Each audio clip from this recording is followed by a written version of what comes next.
person panelists, you can go one by one. Please just state your name before you give your testimony.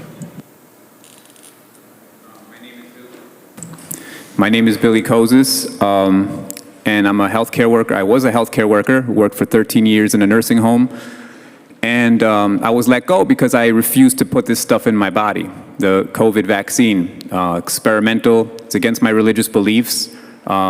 They accepted my religious belief, right? They gave me an exemption, but they could not accommodate me, which is illegal, which is unlawful. The Department of Health took it upon themselves to remove religious exemptions from healthcare workers when they don't have that authority, okay? This is complete lawlessness, and it was allowed to happen, okay? The Department of Health does not make laws. The Assembly, the Senate, they come together, they make bills, and if they pass them, the governor signs them. This is total lawlessness, and now we're seeing that the science was never followed from the beginning.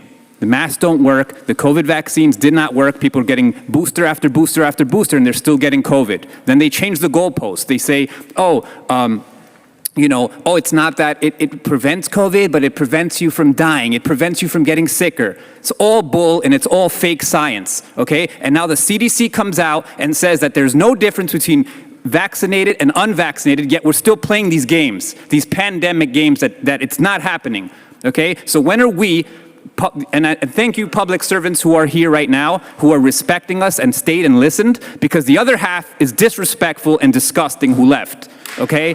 Very disgusting. Quiet, please. We sat here to listen to you guys, and half of you are saying nonsense all day long. Nonsense. And I'm here patient listening to you guys.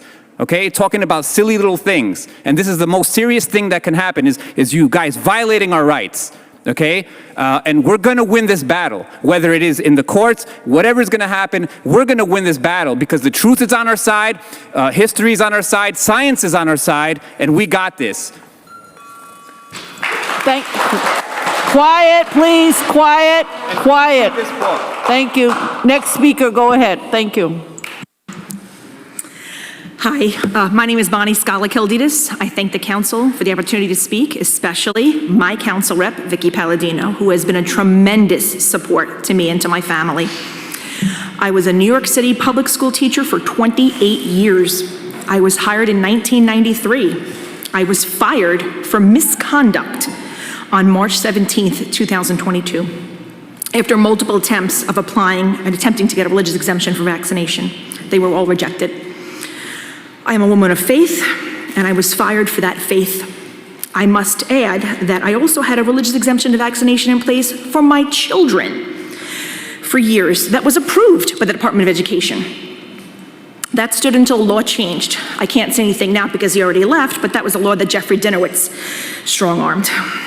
Why did the DOE believe me in 2017 and did not believe me now? I have to also add that I have a disabled child who just returned to his special education program yesterday after exclusion. He is now 18. The law that excluded him no longer applies to him. He is back in school getting his special education services despite his vaccination status. I am missing picking Braden up from school today on his second day at District 75 to be here today. I'm also missing the second day of school today as a pre-K teacher, which I was for the last 7 years. Believe me when I say that pre-K children have been harmed by the inability to properly staff classrooms. The substitute who took my job in October 2021 had no early childhood experience. I should be in my classroom. I should be working this mandate that took this from me. It also took away how I provide for my family and how I feed my children. The pandemic is over. We are here mostly maskless. The governor just lifted the mandates for the mass transit. I got 20 seconds. I want to work. I have worked every day in person last year. I worked in person, not remote the year before. I want to return to my school. I will never go against my faith. The city has tied my hands. It is my understanding that there are 4,000 vacancies in the DOE vacancy list. Plus whoever got fired this week. I have seen that list online. It makes no sense to turn away experienced, dedicated teachers who want to work. If you could wrap up, thank you. Please talk some sense into Mayor Adams. Thank you. Thank you very much. Quiet, please, quiet. Hello, my name is Craig. I'm here for city workers. I want to thank Mr. Holder, Ms. Ariola, Ms. Palladino, and Ms. Verlarenko for standing up for city workers. We won't forget when it's time to vote. Y'all city council members who hasn't stood up and you know it's wrong, what they doing to city workers has voted for y'all throughout your political career.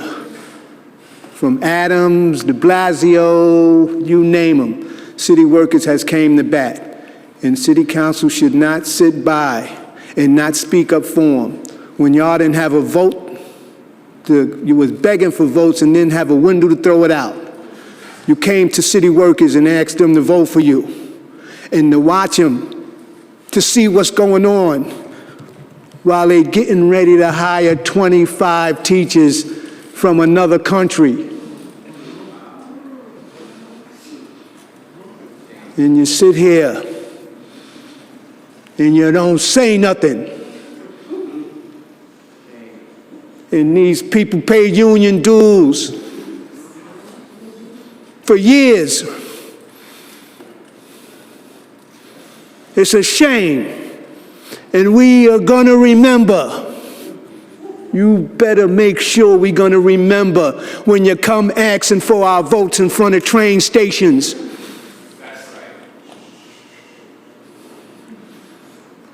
And now we gotta beg. We gotta beg these people that's sitting up here lying while they're eating rice with no gravy and everybody else is getting a check. You better talk up for them because we gonna remember. We gonna remember because you're gonna come again. That's why they want us to vote now. Thank you very much, sir. I appreciate it. Thank you. Get the book. Quiet, please. Quiet. We will not forget. That's how all y'all got your jobs. Okay. Thank you very much, sir. Next, we'll hear from several Zoom panelists. I'd now like to welcome Virginia Elaine to testify, followed by Luda Demikos-Gaia. Virginia Elaine, you may begin when ready. Your time will begin.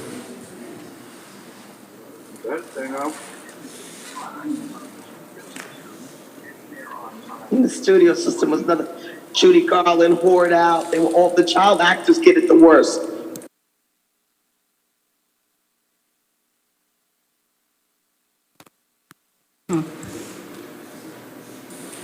Please go ahead. Miss Virginia Allen. She wanted to have control over the choices. Miss Allen, go ahead. No, she wants to believe in it, so she wants that one eye. Oh, I'm so sorry I didn't hear you. My name is Virginia W. Allen, and I was working for Yankee Stadium. And at the beginning of the pandemic, I had 8 part-time jobs. And then I lost all of these jobs in 2020. I was hopeful that I was able to work 2 of these jobs, and 2 of them came back. When Kathy Hochul and Mayor Adams took over, all hope was lost. I was suddenly fired from both jobs, one of which was my beloved Yankee Stadium. I worked at Yankee Stadium for 16 years, and it was my favorite job. But now, because of these draconian mandates, I am unable to work there anymore. I am the single parent of an autistic 16-year-old. Currently, I am on welfare, and starvation is the norm. Eviction and homelessness is imminent, and I fear that I will break. And I know that my son will not be able to handle it if we have to go to a shelter. I have lost everything, and the only thing keeping me going is my son. We have no resources, and I am losing hope every day. There are many days when I cannot get out of bed due to the overwhelming despair that I feel. Being unvaccinated in New York City is like being an untouchable in India. We are maligned and demonized for no other reason than we are declaring my body, my choice. No one has the right to dictate that I must inject myself with an experimental drug.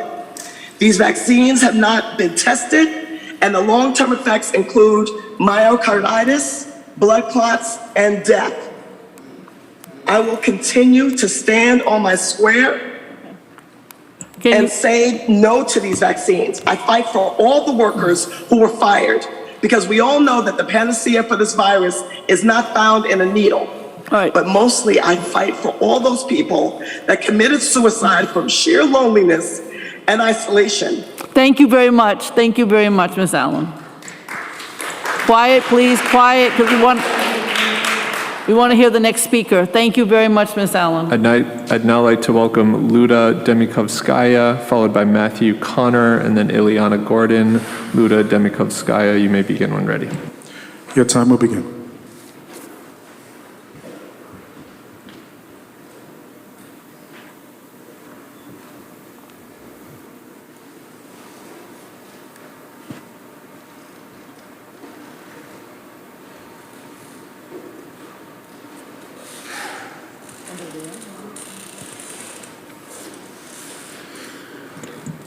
Luda, you may need to accept the unmute request. Your time starts now.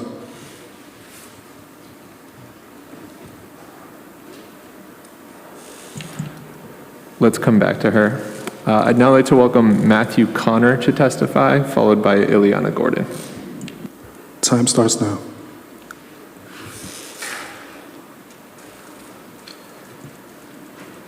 Good afternoon, members of the City Council. I'm honor a 17-year veteran of New York City Fire Department, currently a fire lieutenant. Well, last year, I filed for a reasonable accommodation request that has been replied to an agency claiming an undue hardship that does not exist to employ me. My PLC panel, of which I'll mention DCAS is the architect of that panel, will be answered by last November. I have a family to feed and I have a career to finish. And I've been denied the opportunity for equal opportunity employment by the City of New York during this process. I'm not sure what you consider my requests, which are very well founded in both my medical exemption requests and Mike's. But I do not consider the past 9 months to be a reason to hear an answer for a simple request for reasonable accommodation. In addition to my requests that have been under appeal process, I've also sought out medical care to find out for the safety of the administration of this medical intervention, should I not. During the course of that investigation, I have found that I have the 2 known components that could injure or kill me if I choose the process that's keeping me out of work right now. My agency, the fire department in the city of New York, has given accommodation for over 2 months and has not given me an answer. I'm here to this has happened to New York City workers that have served this city during the height of the pandemic. I incurred during the line of duty serving the people of the city of New York. Can you wrap up? To my request, this is a labor issue that is not been. I'm here to make sure that you are aware that the city of New York, people that have served this city well. Thank you very much, sir. Thank you. Thank you. Quiet, please. Please, go ahead for the next one. Next, we'll hear from Ileana Gordon. After that, we'll be calling a in-person panel to come up. So if you hear your name, please start making your way to the table now. Cassandra McFadden, Mawuli Olivier, Patricia Pirlo, and Marhel Cola. If I mentioned your name, please make your way to the table now, and we'll hear from Ileana Gordon now. Your time will begin.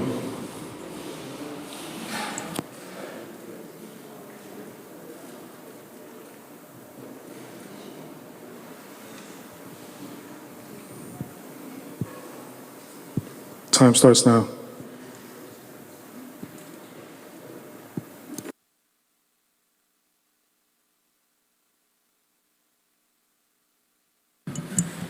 It looks like Ileana is no longer on the Zoom, so we'll move to the in-person panel. Panelists, you can go one by one. Please just state your name before you give your testimony. All right, good afternoon, everyone. My name is Mawuli Oliveri, born to Caribbean parents, born and raised in Brooklyn, New York, went to school in New York, Brooklyn. I'm a homeowner in Bed-Stuy, Brooklyn. I've taught in the city of Brooklyn starting in 1998. I'm a licensed social studies teacher. I have a bachelor's degree, master's degree, all of the qualifications. Unfortunately, I lost my job due to the COVID-19 vaccine mandate. They denied my request for religious exemption. And I live in Bed-Stuy. I want to highlight that I did reach out to my city council person, Shea Jose, who completely ignored me. I wrote letters explaining my situation, so I completely am very appreciative of you guys sitting and hearing, especially you're not from my district. So throughout this whole pandemic, I felt basically in Bed-Stuy that I was voiceless. No one was willing to hear my claim, but I want to let you guys know now that we're still here. We have this organization called Educators for Freedom, and one of the reasons why we started it, because even though the city has fired me, I am still an educator. I'm still a teacher. You get what I'm saying? For 23 years, I worked with the city schools, public school systems, young black boys in the schools that need to see more people like them to be role models and to show them how to make it outside of this city, because it's difficult. It's difficult coming up in the cities of Brooklyn, New York. It's hard. We need role models. I realize that the kids, when I look at them, I see myself. I am definitely a representative of the kids, and I'm sad that I'm not able to continue to do what I'm called to do, because this is not just a job for me. Like I said, I was born in Brooklyn. I am Brooklyn. So when I see these children, I am them. They are me. All right? It's Brooklyn raising Brooklyn, New York raising New York. And the fact that the city and the mayor, who's also a product of the city, can't recognize that the injustice that's done to all of us who, because of what we chose, is having a residual effects on what's happening in the city. So don't be surprised by what's going on in our school systems right now. Don't be surprised, because people like us who are dedicated to the jobs that we are doing are being deliberately barred from doing what God has called us to do. Thank you for listening. Quiet, please. Quiet, so we can hear the speakers. Thank you. Go ahead. I want to say good afternoon to everyone. Thank you for the time you're giving us. I'm just going to give a brief history of myself. I once was a single mother, and the city of New York, God bless the city of New York, they gave me an opportunity. They paid for my babysitter so I could finish high school. As a result, I went on to higher education. Eventually got married, thank God. But what I'm saying is to say what? Look at the foundation, the wisdom of the city of New York. Once I became employable, marketable, I had to go to become a math teacher. By the way, I'm a retired math teacher and came back out of retirement during the heart of the pandemic. I did my own, I did it voluntarily. I came in always with my test results. Everybody thought I was crazy. I literally did. Now listen to this. As I'm teaching, I had one student to my left, one to my right, and I also was doing what they call online. It was against the UFT contract, but because of my dedication, because I never forget the bridges that carried me across, the city blessed me, so I said, I'm coming out, I'm gonna help this city. And because I did not take the vaccine, I was terminated. 25 years, they need math teachers. And I recently saw a young boy on the train. He said, and I engage people, and he said, oh, I'm going to the 7th grade. I said, fantastic. And I said, how much is, if I said 1/2 plus 1/2, what would that be? He said 2/4. I almost fainted. And I'm going to teach everyone the basic rule of fractions that takes you into algebraic math and higher math. When you see the denominators, that bottom numbers are the same, you keep the bottom number and you just add the top number, which is the numerator. Get us back in the classroom. Get everybody back to work. You need us. God bless you all. Quiet, quiet, please, quiet. Quiet. Good afternoon. My name is Mariel Kola. I was a police officer. I had the privilege to join this department, the New York City Police Department, in 2018, and also was granted a religious accommodation because I keep the biblical Sabbath, which is Friday sunset to Saturday sunset. Unfortunately, when this mandate came out, I was forced, or I was told, or take it or you get terminated. I choose to get terminated because I didn't do anything wrong to resign, and I believe in normal. I believe in that we should have a choice. We work. The police officer worked during the pandemic every single day. We work during the riots every single day without complaining, none of us. And even now, there are police officers in transit that are exhausted because they are working 12 hours a day and sometimes with no days off because of a shortage. So I'm here to say, bring us back, end these mandates. I want to tell to Mr. Mayor, tear down this mandate now. Thank you. Thank you very much. We'll next hear from a number of Zoom panelists. I'd first like to welcome Daniel Sorarend, and then Peter Kandanov, and then Lillian Fincher, followed by John Macari. Daniel Sorarend, you may begin when ready. Time starts now. Good afternoon, ladies and gentlemen. My name is Daniel Clarend. I'm married and a father of two beautiful children. I was previously employed by the NYPD from January 2013 to July 2022. I was a detective with the Brooklyn North Violent Crime Squad, formerly known as the Brooklyn North Gang Squad. As a kid, there were two things I wanted to be when I grew up: a New York Yankee and a police officer. Obviously, the first option did not pan out, but I was able to fulfill my dream and become a police officer. Ironically, if I had, my testimony would not be necessary today because I would be exempt from the vaccine mandate. Unfortunately, I am not a multi-millionaire athlete or entertainer. Therefore, I am not eligible to be part of this protected class in the New York City caste system. Not only has the city of New York violated the religious liberty of every city employee who has been denied a religious accommodation, but the mandate itself is completely devoid of law. The majority of frontline workers have had COVID since we could not work from home when the city shut down. Therefore, we acquired natural immunity to this virus. Excuse me.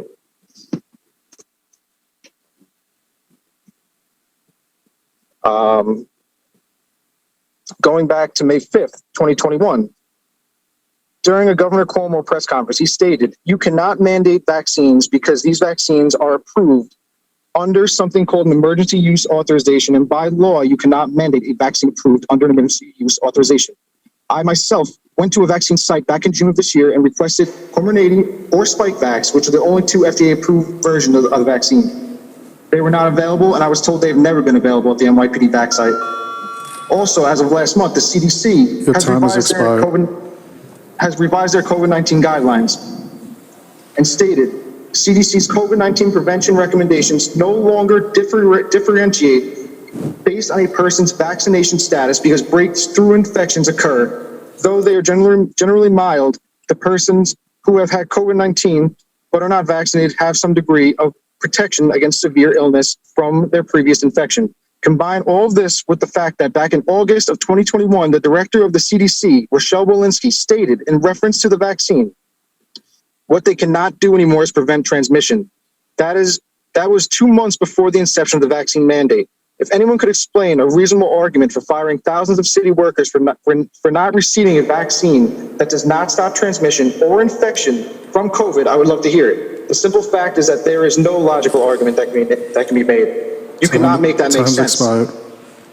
Now, nearly a year later, after losing thousands of city employees to termination, resignation, forced retirement, the mayor is still not budging on the mandate. Okay. Crime is out of control and reaching epidemic levels while COVID, excuse me, I'm just about done. Thank you very much. Thank you. Excuse me, I'm just about done. Okay. While crime is reaching epidemic levels, while COVID is now reaching endemic levels, the mandate carries on under the guise of public safety. Unlike COVID, there is a very simple cure to the violent crime surge in our city. It's more police, it is experienced police. What the mandate is doing is making our city far less safe. Okay. We're losing thousands of experienced police officers, myself being one. Sir, you gotta wrap up, please. Thank you. We gotta wrap up. I have one last point. Mayor Adams may not remember me, but on the fourth day of his day in office, he was present at my press conference for my gang takedown. I was the lead investigator on it. All right, thank you. Case would be. Thank you very much. We'll now hear from Peter Kandanov, followed by Lillian Fincher, and then John Macari. Peter Kandanov, you may begin when ready. Good afternoon, everyone. Your time begins. I'm a police officer. I was police officer until May of this year with 11 years on, and I loved my job. I was lucky enough to secure myself another job, but I can say this, I would gladly come back to the job that I love. Now, I wish DCAS people stayed back because I really had a few questions for them, such as what makes them a religious authority over my religious accommodation request, where one person with the same religion was able to get it, and me with the same request, not. And what I find funny, actually, is that I worked during pandemic and risking my life, and I got COVID twice. Now, booster shots are not mandated. However, if person took just the original shot, they already don't have immunity from COVID, where me getting COVID twice, I have more immunity probably than even people with booster. So to Mayor Adams, I ask you to please remove the mandate that is not needed. We have officers that are willing to come back because they love what they do. The other thing is, according to the latest statistics, more officers left by June of this year than all last year. And officers that did not want to get vaccinated are part of that number. But that's, unfortunately, DCAS does not keep a record, even though it's hard to believe. And the other thing I want to mention is that anyone who wants to join this job, if they hear in the news that officers don't have contracts for many years, if officers are not treated well, especially nowadays, there is no respect for the uniform. And in many cases, officers, especially in the transit district, sometimes not seeing their family for days. Why would anyone want to have this job? You know, that's all I got, guys. Please remove the mandates. Thank you very much. We'll now hear from Lillian Fincher, followed by John Macari. Lillian Fincher, you may begin when ready. Hello, thank you for having me. I will be reading portions of my written statement. I currently work for the Department of Education, Division of Early Childhood Education. However, I resign this week and will serve my last day later this month. I have resigned because I no longer feel my work has impact. I am unclear how my work fits into a collective mission, and therefore I don't feel I can provide my best for children in this environment. It is my understanding that in the nearly 9 months since our Deputy Chancellor began, about 200 employees have either resigned or secured transfers out of our division. This has been extremely destabilizing and upsetting. With each person's exit, institutional knowledge has been lost, and a once sustainable structure of workflow is now crumbling. To my knowledge, no effort has been made to assess why people are leaving or what changes are needed to retain these valuable public servants. And I will add, there's been no attempt to backfill these positions. In fact, the division is currently planning to transfer even more employees out of their current roles within the division. This swift reduction of staff is also troubling given that our division's current leadership lacks extensive systems-level experience, which is essential when serving thousands of children and early childhood educators. I am deeply concerned by the environment I am working in, how decisions are being made, and I worry that the damage done to our early childhood system over the past 9 months will take years to repair. To retain city workers, we need strong leaders. I urge the City Council to provide more oversight regarding the selection of new leaders for the Department of Education. I also urge the City Council to mandate a minimum level of programming continuity during DOE leadership transitions so that the uncertainty, frustration, and inefficiencies experienced over the past 9 months are not repeated for thousands of additional children, families, and city employees. Thank you. Thank you very much. Thank you. Next, we'll hear from John McCary, and then I'll be calling up a number of in-person panelists. If you hear your name called now, please make your way up to the table. Daniel Grenier, Joy Amanda, Brendan Fogarty, and Catherine Jean. You can make your way up to the table now, and we'll hear from John D. McCary next. Time starts Hello, now. everybody. Hello, everybody. This is John D. McCary. I was forced into a retirement. I'm an 18-year lieutenant. I have 0 disciplinary history. I've been involved in thousands of arrests. I have hundreds to my own name. I've been involved in thousands of emergency incidents without incident. I was denied a religious exemption for my sincerely held religious beliefs, as well as a medical exemption for the COVID-19 infection that I received in the line of duty while serving New York City during the early days of the pandemic. I have natural forming antibodies that were proved, and that was denied. New York City has failed to tell the unvaccinated, who are now the most marginalized community in New York City history, what undue hardship we are causing New York City that others are not. This marginalized community, along with our children, have been segregated, forced to be masked and tested when others were not allowed to eat in restaurants, partake in society, play in sports, attend after-school events, and eventually we were forced from employment without even the ability to collect unemployment. We are being told our lives do not matter. City workers and residents accused of crimes are afforded due process and a trial before facing such consequences. Many continue working even after they are found guilty. All of this has caused irreparable harm to our mental, physical, and financial health, as well as a strain on all of our relationships. Murderers, rapists, and pedophiles are treated better than the unvaccinated. All I am asking is for New York City to be true to what it said on paper. Be true that you respect religious liberty and equal protection under the law. Be true that you respect medical freedom and truly believe the words, my body, my choice. Be true to that you respect others' philosophical opinions and want to give everyone a voice at the table. Be true to the United States Constitution, the New York State Constitution, the Human Rights Act of New York State, the Civil Rights Act of 1964, federal, state, and city OEO law, as well as the OEO policy of every New York City agency, all who enforce this mandate, all of which clearly define these mandates are illegal. All I am saying to our elected officials and to Mayor Adam is be true to what you say on Twitter. New York City is no longer an equal opportunity employer. That title is earned by following the law, not given by winning an election. And the mandates. And to our colleagues in OLR, OMB, and DCAS, the fact that you had no answers to these questions, it's either incompetent or it's intentional, and either way it's unacceptable. You should be the one. Thank you very much. Quiet, please, quiet. Thank you. Go to the Panelists, you can go in order. Just state your name before you begin. We're going to try to do panelists next in person because you guys have been here all day and I appreciate it. Go ahead. My name is Daniel. I'm just an angry citizen of New York. So if you wanted to fill 24,000 jobs, one thing, end the illogical, stupid, anti-science mandates. And I'll mention that they're a crime against humanity.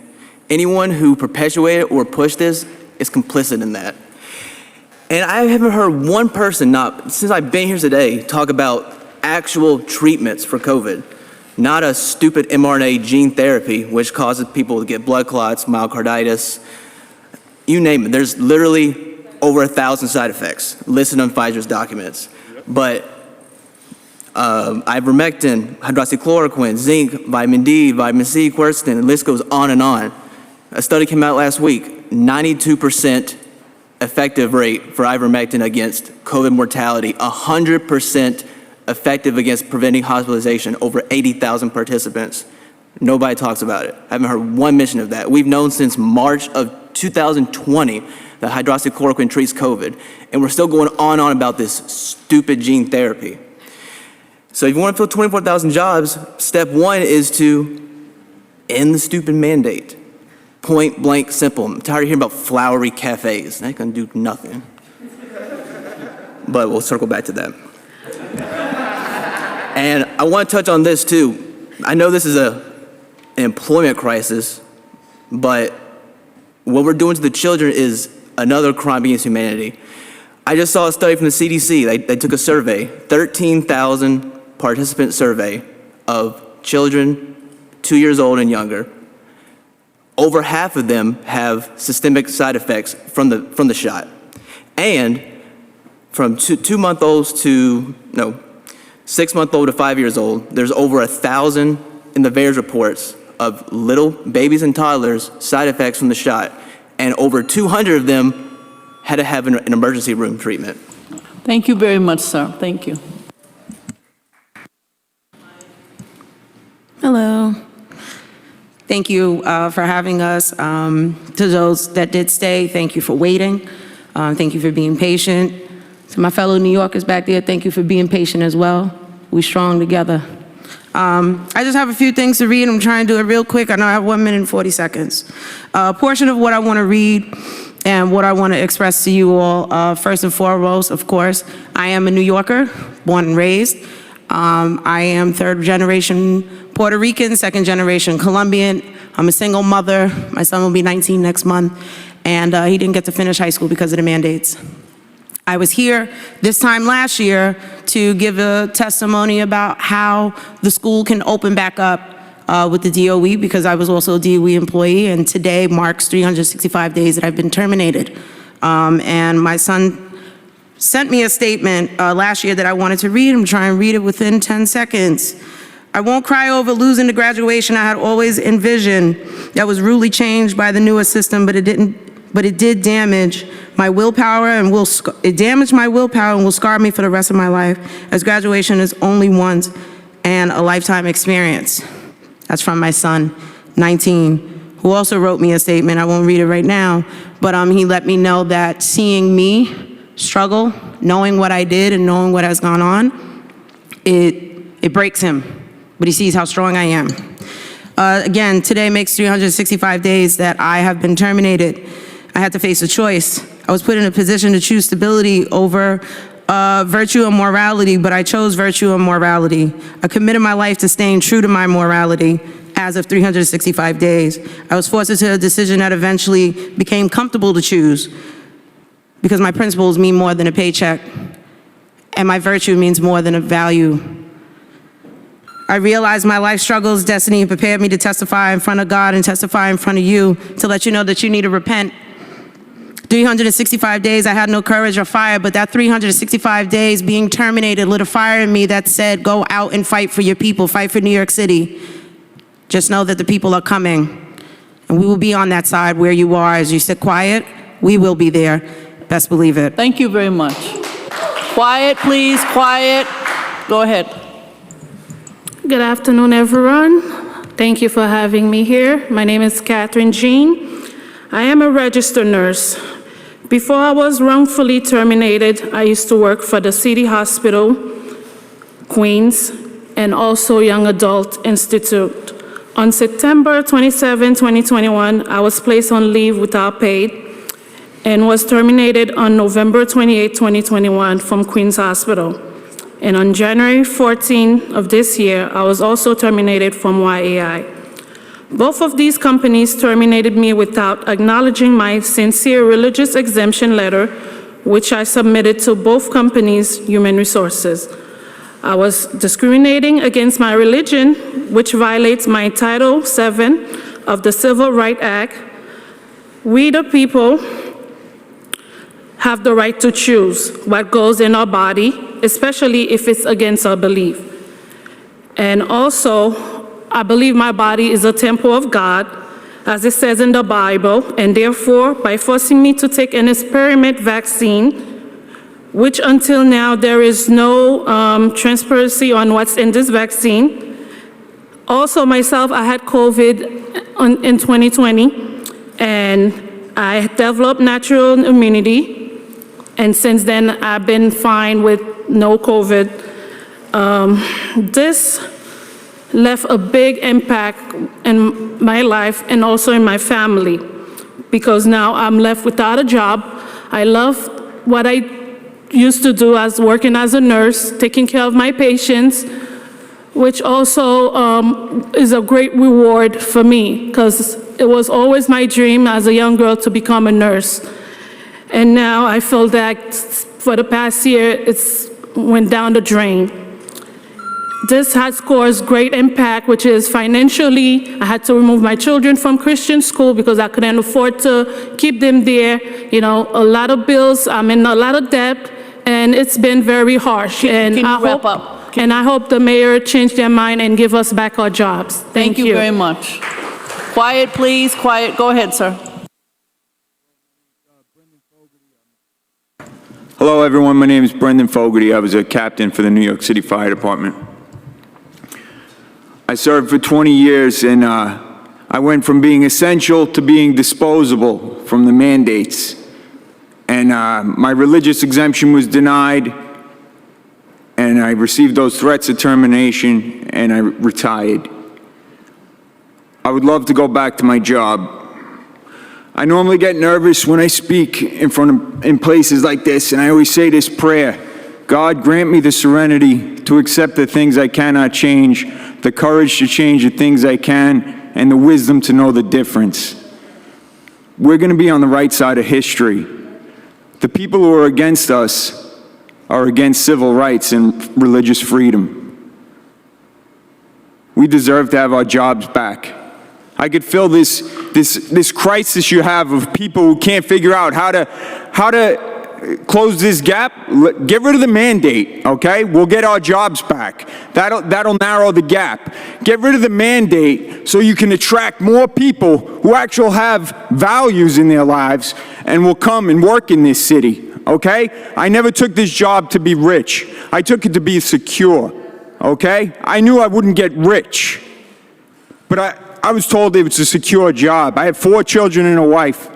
And then they say, it's over. I would have been better off becoming a Met or a Yankee, but I gave up that dream in 4th grade, all right? 5th grade MVP right here, Good Shepherd Little League, all right? I had a shot. Not anymore, okay? I gave my best years to this city, 20 years, from 21 to 41, and then they take it away at the peak of my earning career. I made it to captain. I went through that process. You should be ashamed of yourselves. You should be ashamed of yourselves. Eric Adams is going to be on the wrong side of history. The people who look by are the same people who thought slavery was okay. The same people who thought segregation in Shea Stadium was okay. Thank you very much, okay? You sir. segregated us. I was allowed to work in this city, but I wasn't allowed to eat in a restaurant in this city. Thank you very much. I was allowed to work through the pandemic, but I wasn't allowed to eat in a restaurant. I could wear the uniform, go to a burning building, but not eat here. Thank you. What's wrong with you people? Trust the science. You guys are fucked up. Thank you. Quiet. Quiet, please. Quiet. Quiet, please. Quiet. Quiet down, please. Quiet down, please. Quiet. Quiet, please. I'll now call up the next panel. If you hear your name, you can come up now. Margaret Chu, Lauren O'Rourke, Ingrid Romero, Paul Rivera, Josephine Valdez, and Taras Sebedniak. There's probably more, but some of them left.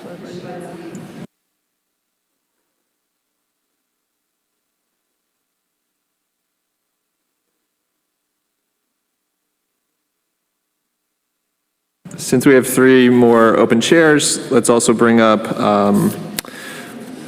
Brian Flynn, Christina Fela, and Nwaka Gayo, Nwai Fejokowa. Go ahead, whomever would like to start. Hello, can you hear me? I'm Brian Flynn for the record. I was a climber pruner, Local 1506 with the Department of Parks and Recreation for the City of New York. For the record, none of the discharged employees did anything wrong. They did nothing wrong legally or morally in order to lose their positions with the City of New York.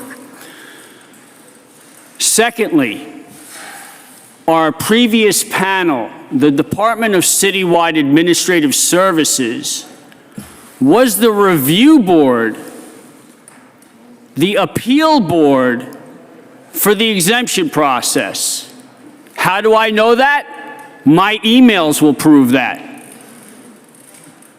Also, the Department of Citywide Administrative Services on their appeal website said, if you do not have a city employee email, you are automatically disqualified from the appeal process. Fact, provable, admissible in a court of law, municipal, state, and federal. They have the numbers. Okay.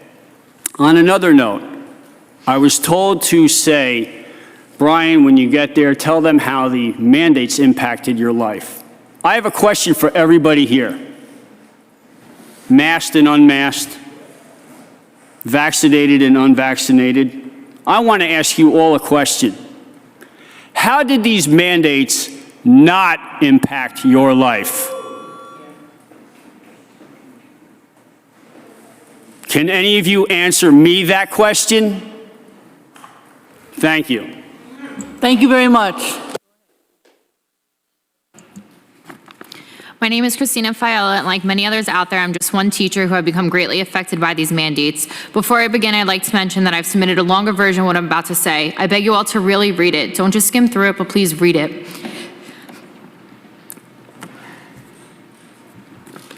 That Virgin advocates not just for what I've lost due to these mandates, but what these mandates have taken away from our students because they're the ones who are affected the most. No, you're fabulous. Keep going. We want to hear you. You're wonderful. We appreciate you very much. In order to better understand my story, I must first give you a little background. I had 4 goals in life: to go to Italy, to be a wife, a mother, and a teacher. Thank you. These mandates took what should have been amazing, happy moments in my life, and they made them into sad and stressful times. In May of 2020, when I was married and became a wife, a week later, I had laparoscopic laser removal surgery for endometriosis, which is one of the many obstacles that my husband and I had to go through in order to become pregnant. It was on my honeymoon that I found out I would become jobless because the news about the teacher mandate broke out. A week after we returned home, I learned that I was pregnant. And less than a month later, I lost my job because I refused to take an experimental shot that had no effectiveness and a ridiculous amount of negative side effects, many of which directly affected my health.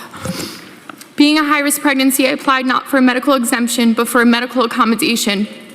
This was because I did not fall into the DOE's slim category of accepted medical reasons for an exemption.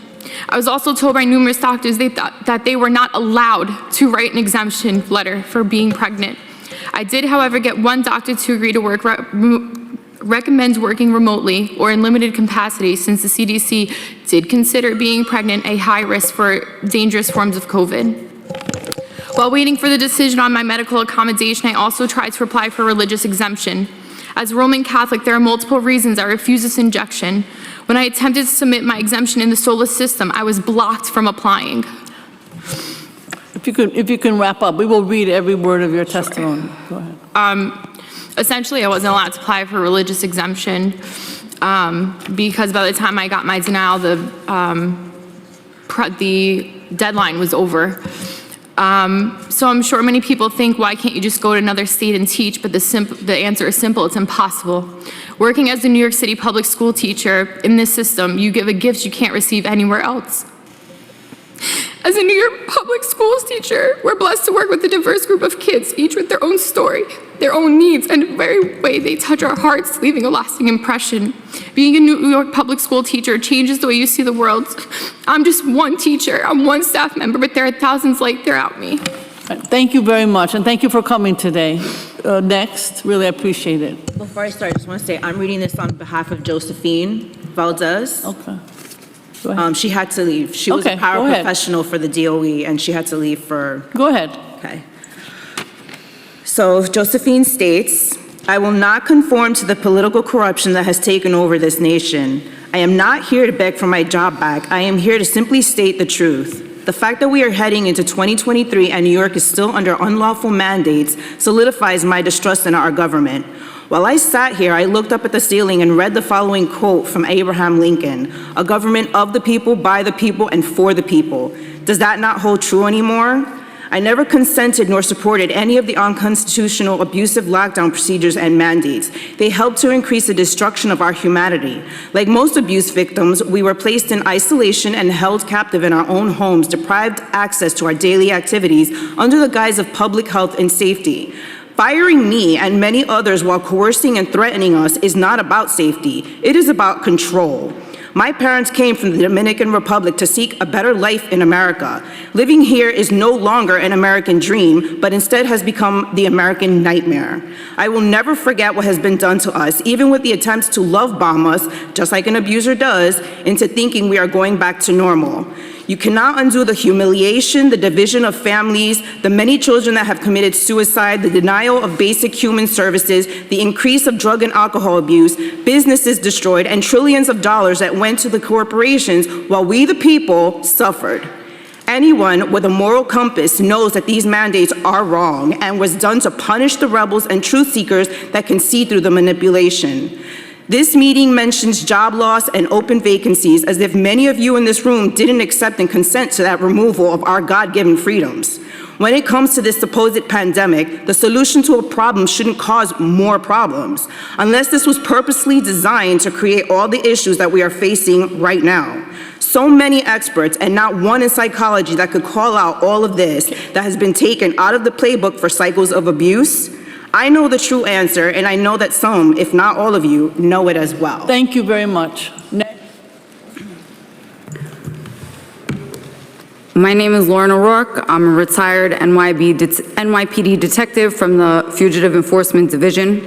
I'm speaking to you today on behalf of my former colleagues who are too afraid to speak out due to retaliation from the upper management of the NYPD, which I'm sure Mayor Adams himself can attest to. Thousands of NYPD officers were mandated to vaccinate or be terminated by October 29th of 2021. The vast majority of those officers had already contracted and recovered from COVID during the height of the pandemic. They contracted it due to poor ventilation and inadequate PPE while they worked. We brought up natural immunity at the time in lieu of vaccination. We were scoffed at, even though thousands of years of science dictates naturally acquiring a disease and recovering from it is the best protection against severe illness from a virus. The CDC and the rest of the experts are finally acknowledging what we have said all along. The exception being the New York City Health Commissioner, Ashwin Vasan, in his appointed role. The City Council just a few weeks ago passed landmark legislation for women named the Maternal Health Bill.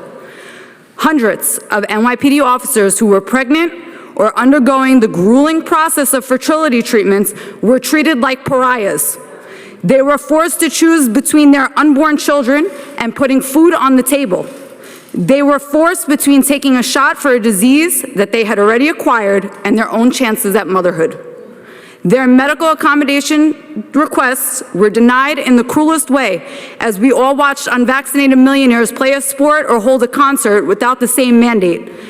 The fact that the city of New York could not grant these women even a temporary accommodation was just cruel, unscientific, and it was elitist.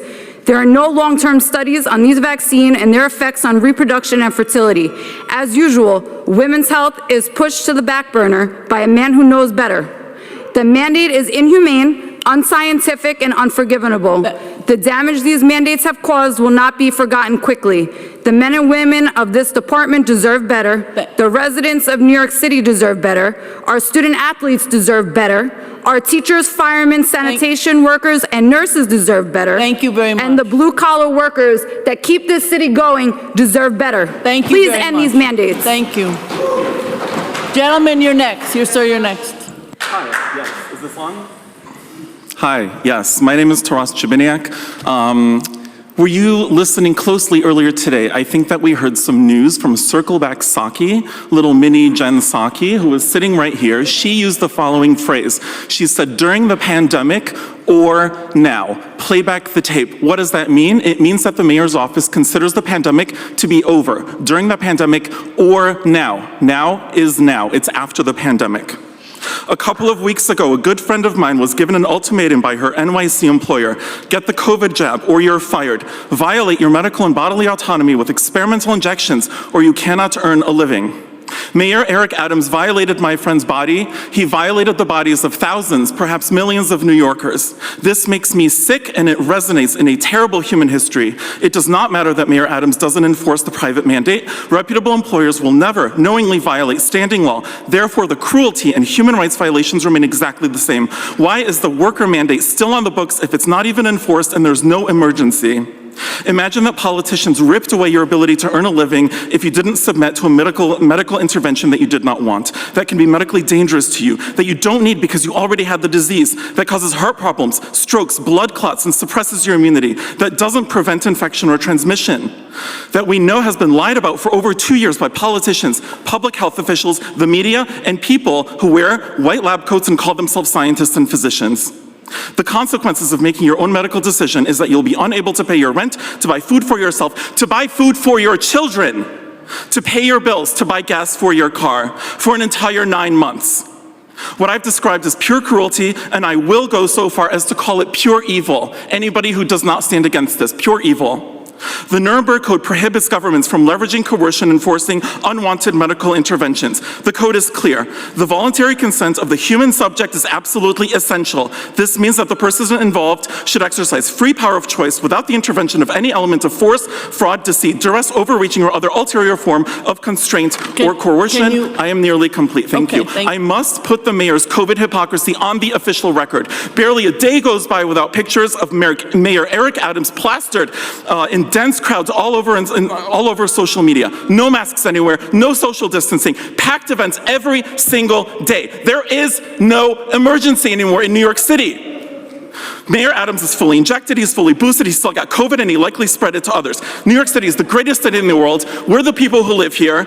End the mayor's worker jab mandate. Let New Yorkers work. Stop violating human rights. Look right up there. It says, let us have peace. Let us have peace. Thank you very much, sir. Thank you, everyone. Have a great day. Quiet, because I want to hear the next. We want to hear the next speaker. Thank you very much. If possible, I would like to be sworn in, if possible. Is it possible?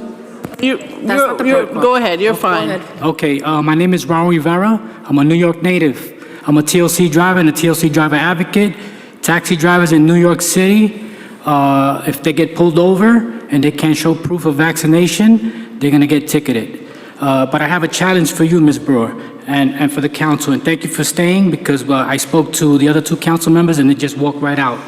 Mayor Eric Adams knows who I am. A lot of the council members know who I am.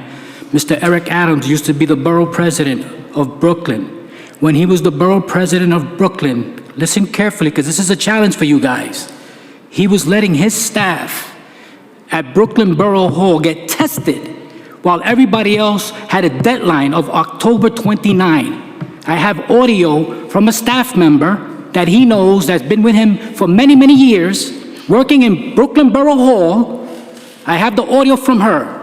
She worked at Brooklyn Borough Hall, and now she's working at City Hall. And she says she doesn't want to get vaccinated. She said her mother got fired because she refused to get vaccinated, and she had a union. So I have the audio here. You could ignore it, but I have a fellow driver. We got other people here recording it. I reached out to council member from District 48 months ago. I spoke to her before she left, and she looks at me like I'm an idiot. I myself, I'm not vaccinated. I'm against mandates. I'm against mandates. And this mayor is doing that at Brooklyn Borough Hall. You don't think he's doing it here at City Hall? I have the audio. If you guys don't want to do nothing, if you think I'm some kind of quack, fine, no problem. I'm working with a reporter with the New York Post who's doing a story on it. You can ignore it or do whatever you please. It's all out there now. It's all up to you now. Thank you. Thank you very much. And I say that we want to hear the next panel in person. Thank you very much. If you hear your name called, please come to the table now. Audrey Denise, Rachel Maniscalco, Mayumi Ijima, Bernadette Mejia, Rashad Taylor, and Monica N.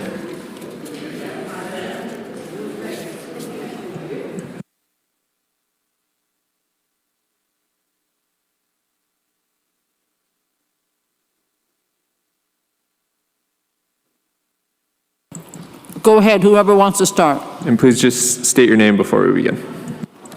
Hi, good afternoon. My name is Audrey Dennis. I want to first thank all those who came to put this common sense hearing together for us to come and express ourselves. And I want to thank all my fellow co-workers in all the different agencies who expressed themselves today. And thank you, committee, for hearing us. Well, I'm a school secretary. I've been in the system over 29 years. And I didn't take the vaccine. It was against my belief. I also did file for religious and medical exemption, and I was denied. And I just want to say, I was out of the country when I first got wind of this notice that we needed to be vaccinated by September. And Michael Mulgrew, who was the UFT president, he is pro-vaccine. And instead of him recusing himself, he didn't. He went on to cheer on vaccination without ratifying a vote with the members. So now this Mayor de Blasio, the former mayor, he too was always pushing for the vaccine with Chachki, Martin Scheinman, who is the arbitrator, who they all colluded to create this mandatory vaccine. And it was at that time when the president of the union, the UFT, decided to have this accommodation. But the accommodation was overseen by people who didn't have any belief, any religious belief.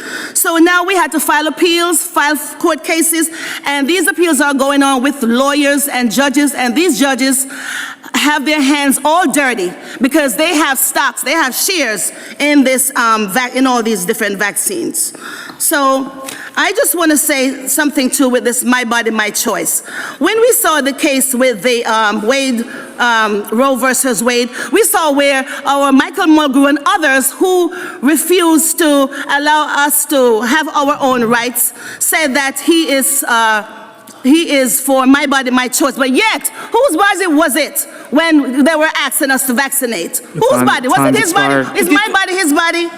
All right, so I want to say, as leaders, we need to have people who are courageous. People like we have this gentleman here, Mr. Holden, and Joanna Arola, and sister who, her name, it's failed me now, and the other lady next to her. We are thankful for people like that because in my community, Leroy Comrie, when he saw me voting in June, he said that it was the unvaccinated who caused him to get vaccinated. Okay, can you wrap up? Because we want to hear from your colleagues. Yes, ma'am. I do want to say a few more things to wrap up. Okay. I just want to say with with us not working, there should have been a due process, 3020A process, like it was mentioned before, that we all should have been charged. Our union failed us again because they allowed the DOE to take us out of our jobs. We were vested and tenured and need to get our benefits. I was only just waiting to pay off my student loan. And these people got me and my husband out. My husband had to finally say, okay, he's going to retire just because we needed to get some money coming in. All right. They've devastated all our lives.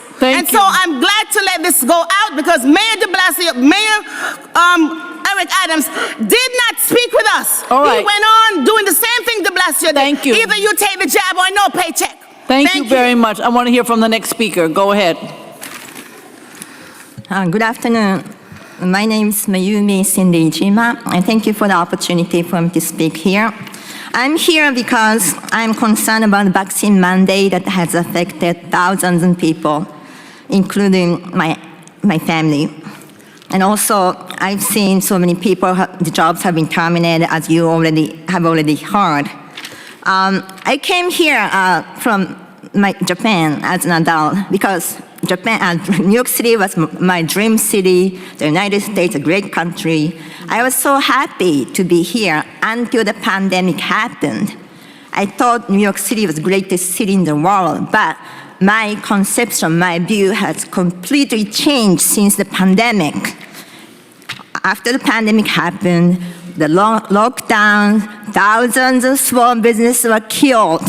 But I thought it's gonna be just temporarily, okay?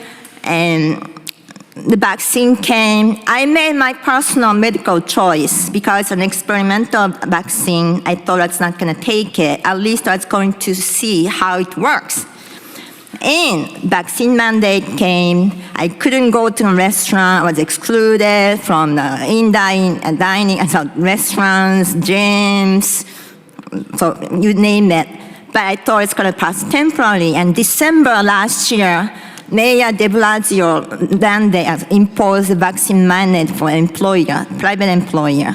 And that actually shocked me. The United States, New York City, has to love freedom. What happened to this country? What happened? I came here for freedom, for any good opportunities. What happened to this country? I'm so disappointed. And I thought it's going to be temporary in March. I know the professional athletes exempted. Okay, I'm going to wrap it up. So I thought, okay, vaccine mandate is going to finally be listed. And CDC guidelines came. And what happened? Nothing. New York City still has a vaccine mandate for all employees and college students. Okay, sorry. So I just want the vaccine mandate to be lifted at all costs. Thank you very much. Thank you for the opportunity. Next. Hi again. So I'm speaking on behalf of Rachel, and just like myself, Rachel was with the Department of Education, and she was terminated in April of this year. She was on hold, she was on leave without pay, they had her in limbo, and from what I understand with those who are on leave without pay, they were not able to go and find another job, and they were never able to apply for unemployment, which makes it different from me. You know, we all have different stories. But as far as with the Department of Education, and even if we have a shortage in the Department of Education, we have so many seasoned teachers, we have so many veteran, even paraprofessionals, people that want to do the job, but they will let go. So now you have a shortage and you have so many people, all they have to do is lift it. All they have to do is lift the mandates and allow these people to come back to work. Those that want to come back to work, there are some, myself included, and a few others that I know personally, that they don't even want to go back, even if you do lift the mandates. The trauma, the PTSD, honestly, we all have suffered some form of PTSD, CPTSD, complex PTSD. We will never be able to truly heal from what has happened because we've been humiliated, discarded. For those who have taken it because they thought that was the only choice that they had, now they will forever be maimed. They will never go back to the city. But the ones who are dedicated, the ones who took their body into their hands and made their choice their own, if you lift these mandates, they will gladly come back and serve the city that they love so much. But then there has to be the incentive, and what will happen as far as an apology, back pay. There has to be some kind of incentive or something that says, you know what, we did you wrong and we are responsible and we're going to take accountability for it. Give them back pay and give them whatever it is that they desire. I don't care if it's unlimited PTO. Whatever they deserve. Because the city, New York City, is nothing without the people. You guys don't have your seats unless we vote. Thank you very much. Next, sir. My name is Rashad Taylor. I was a firefighter in the Bronx, 6 years. I worked at Ladder 61, and I was born and raised in the Bronx. I'm here because I feel it in my soul that there is something I need to confront and take care of. I ask for you to truly open your ears to listen and open your heart to feel. I believe we are living in fear, and that fear has many disguises. I fooled myself into thinking I wasn't, and that I was being strong, but I was living in fear. I was placed on leave without pay in October, right after having a newborn daughter. And it's been terrible, honestly. But I was put on leave without pay for 5 months, and I was terminated in February. I never thought I would have to look for another job again. I loved my job. I was told and I believed that it was the best job in the world. I had tremendous respect for it, but it slowly diminished when they started persecuting their members and disposed of them like a number for standing up for themselves. The mayor, city, and the fire department arbitrarily made decisions for what's convenient for them at the expense of others' livelihoods. That has no scientific basis at all. I was slapped in the face with a rehiring letter in June. I don't care if I go back or not because it's bigger than any job. I don't care about what you choose to label yourself with or identify as. We are all humans first. Before I'm a firefighter, I am a human first. Pretty much all labels and categories are divisive constructs. We are not separate. We are all one. Stand for what's objectively right. Policies and mandates are not laws, if you guys didn't know. There is only one law, and that is natural law, and that comes from our Creator, God. Anything that conflicts with that is null and void. Rights can never be bought, sold, given, or taken away. We are all inherently sovereign beings, and we have been forced this illusion that are contrary to those facts about our rights. I just have one more point. Has this ever been about health? Really think about all the events that has transpired and the stories we are led to believe that has caused fear, chaos, division in a lot of aspects of our lives. For what? It isn't justifiable. My health is no one's responsibility but my own. Everyone's health is their responsibility, and I owe nothing to them but honorable due regard based on objective facts, because there's no scientific facts about any of this. I'll leave this by asking everyone to embody truth, love, light, justice, freedom, and peace. And I appreciate you guys. Thank you. Thank you very much. Go ahead. Appreciate it. Go ahead. Hi, I'm Monica.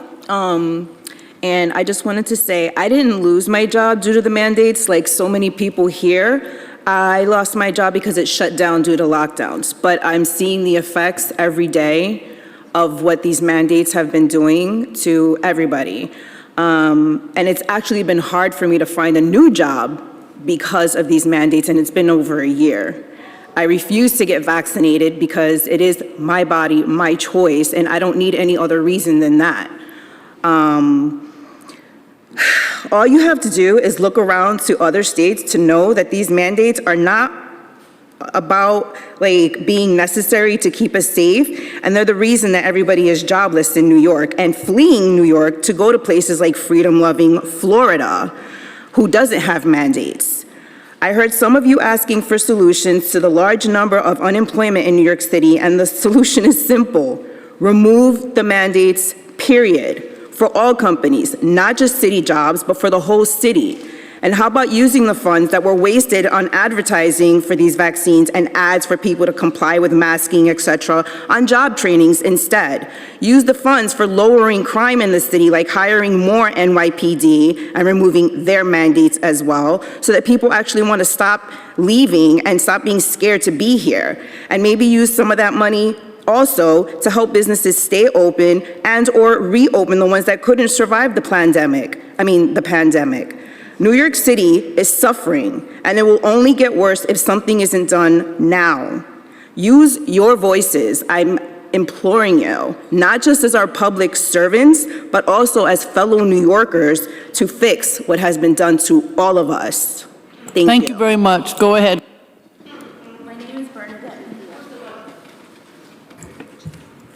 My name is Bernadette Mejia. I am a Hispanic single mother who had worked for the fire department for over 22 years. I was a female firefighter. I was forced to retire after being threatened that I would lose my job and my pension if I would not get vaccinated.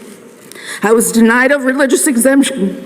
My right to privacy of medical information was violated by the fire department, and I was outcast and alienated from the coworkers I had worked with for so many years because of my right to medical choice were being violated. the very freedom this country stands for, and I knew this was wrong. This was not just my job, my lifelong career was being taken. It seemed like, in the blink of an eye, I'm still in disbelief that this has happened. I worked during 9/11, I worked during Hurricane Sandy, and I worked during the most recent disaster of COVID-19. I would just like to remind everyone what firefighters and many city workers experienced during that time. While working throughout the pandemic tirelessly every other day at risk to my health and safety, and the risk of contaminating family members without the appropriate protective equipment, because even the fire department of the city of New York did not have adequate resources for protection of its workers, while being exposed to coworkers who had tested positive for COVID-19 and were told by the fire department to report to duty, and while personally exposed at home, with my fiance who tested positive, had an active cough and fever, and I was still told to report to work for duty at the risk of countless further contaminations, all while being told I was essential. I was an essential worker. I was essential until my civil rights were violated, my right to choose, my body, my choice. I was essential until the vaccine mandate. I ask you now, with all of the new data concerning vaccine and its efficacy, new treatment availability, the information of transmission, as well as no differentiation between vaccinated and unvaccinated, why are the leaders of this city still imposing a vaccine mandate?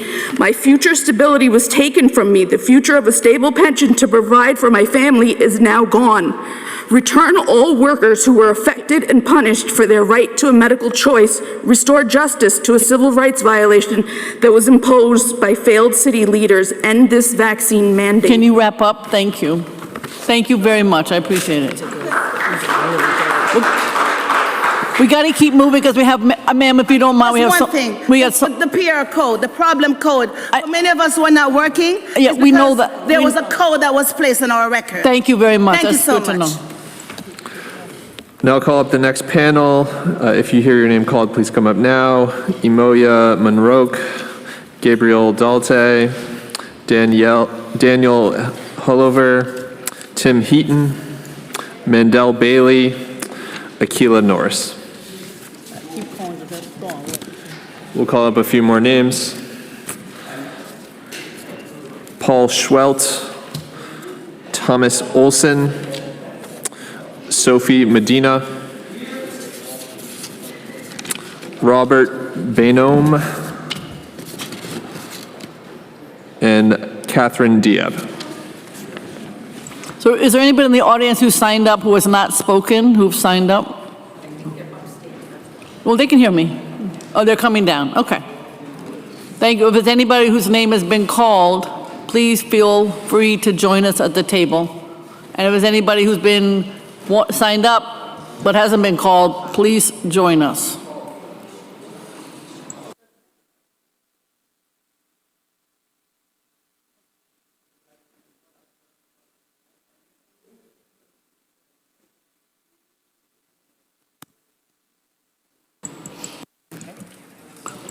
Go ahead and start, please.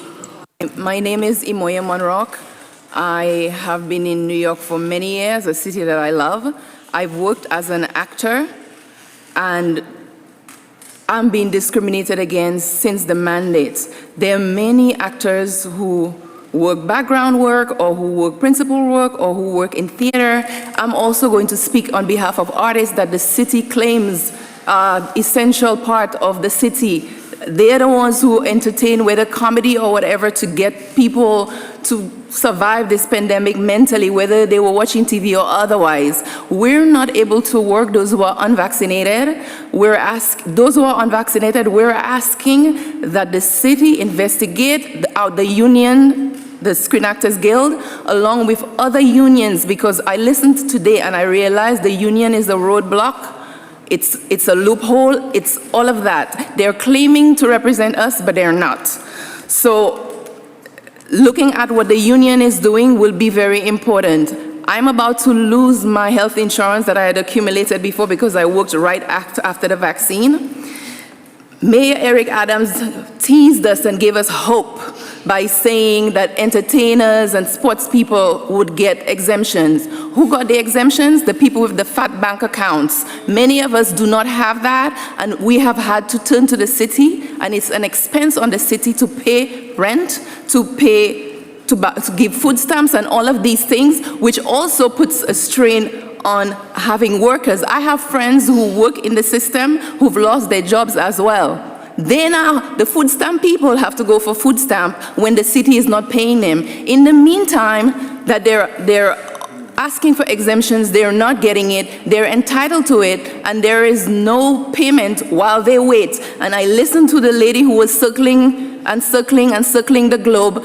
She has a job and she should lose that job. So that's what I want to say. My body is my choice for abortion. My body is my choice for sex reassignment if I choose, and the city will pay for it. But my body is not my choice for what I don't want to put in it and participate in an experiment, the great experiment that is happening, that is a clinical trial. I did not sign up for it, and I need to be compensated for it. I'm losing pension, I'm losing insurance, I'm losing income, and the city cannot adequately provide what I need to survive. Thank God I do not have a kid. I really feel it for these other people. Thank you very much. I want to hear from the next speaker. Go ahead. Thank you.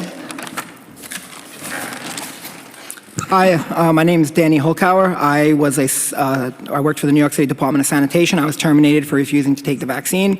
I think the hardest part of this is the fact that we could have actually ended all this. My department could have done it, but our union said to us the mandates weren't going to happen, and then it went from the union, they went from it's not going to happen, they can't do that to you, to, oh, just take it, just take it. It was disgusting the way that they handled it, and it was disgusting the way the city handled it, because we don't even work around the public. You see us working, you don't come running up to us. I mean, it's not like we're interacting with people all day long, and there weren't even that many of us that the union would have had to fight for. But they just didn't bother. And the worst of this is the fact that I begged my guys, I said, listen, fight this now. Whether or not you're gonna take it, whatever you believe in it, fight for it now. End this. Do not let them do this to you. Why? Because they're gonna step up next and take something else from you. And just yesterday morning, the MLC voted to slash 12-126 of the city admin code, which is the city subsidizing the health care for both retirees and current workers. So everybody is pretty much affected by this. And then what's going to happen is they're going to force you onto a single payer, for-profit health service that is not going to benefit anybody but them. And this is going to go before the city council soon, and nobody knows about this. I talk to my guys, nobody knows. We went to our union meeting yesterday to confront Harry, and these guys, and there's no shop stewards there. No, I had information to give to these shop stewards. Nobody's there. Nobody knows what's happening. These guys are living in a tunnel vision. I'm just going to retire and I'm out of here. Well, good luck with that, because the minute you try to go down to Florida and your healthcare service is gone, you're not going to have any options. You're going to be coming up to New York every time. You can still get GHI in Florida. There's still places to go. It's not going to work if the city has a specific plan just for everybody that's going to be for their benefit only. Thank you very much. Go ahead. Next. Hi, my name is Gabriel Dalmau. I work for the Department of Sanitation for about 5 years. I remember feeling proud when I first got the job. I'm a welder. Welding on garbage trucks is not glamorous at all. A lot of the city jobs that we take and that we do are not glamorous, but we show up every day, even during a pandemic. Nurses, firefighters, teachers, EMTs, police, you name it. We were there. We were good enough then. We should be good enough now. In April of 2020, my mother, Cynthia, God bless her soul, she passed away. I took my 4 days bereavement and I went back to work. I went back to work every single day during the pandemic. When my mother passed away, took my 4 days, I went back to work. It's not because I'm an outstanding employee or anything like that. It's because it's my job. That's what I chose to do. And I said I'd rather be at work, keeping my mind busy and doing some, at least for the city, in my own little small way to help out, rather than be at home going crazy. We're not where we were before. These things don't make sense. The mandates don't make sense. Well, people are hurting out there. People are losing their jobs, their homes. All the people that we called on when we're in trouble, police, firefighters, EMT, nurses, school teachers, all those people, they were good enough then, but they're not good enough now. How does that make any sense? All I gotta say is that end the mandates. It's unconstitutional, it's illegal, and it's just downright not human the way that we've been treating people. We got treated like yesterday's newspaper. We got treated like the trash that we help to take out all the time. And the same with a whole bunch of other people in this city. This great city that we love, that we all signed up to take care of, that we all are part of. We need to be less divisive and more inclusive and get everybody back to what they do to what they do best, because you cannot replace the amount of experience that these people have with new hires. It doesn't work that way. You, ma'am, you said you've been around for a long time. Long time. Long time. You could probably attest to what experience means and what it matters. I know. I appreciate it. I absolutely do. Thank All right? you. Thank you for your time. Go ahead, sir. Excuse me.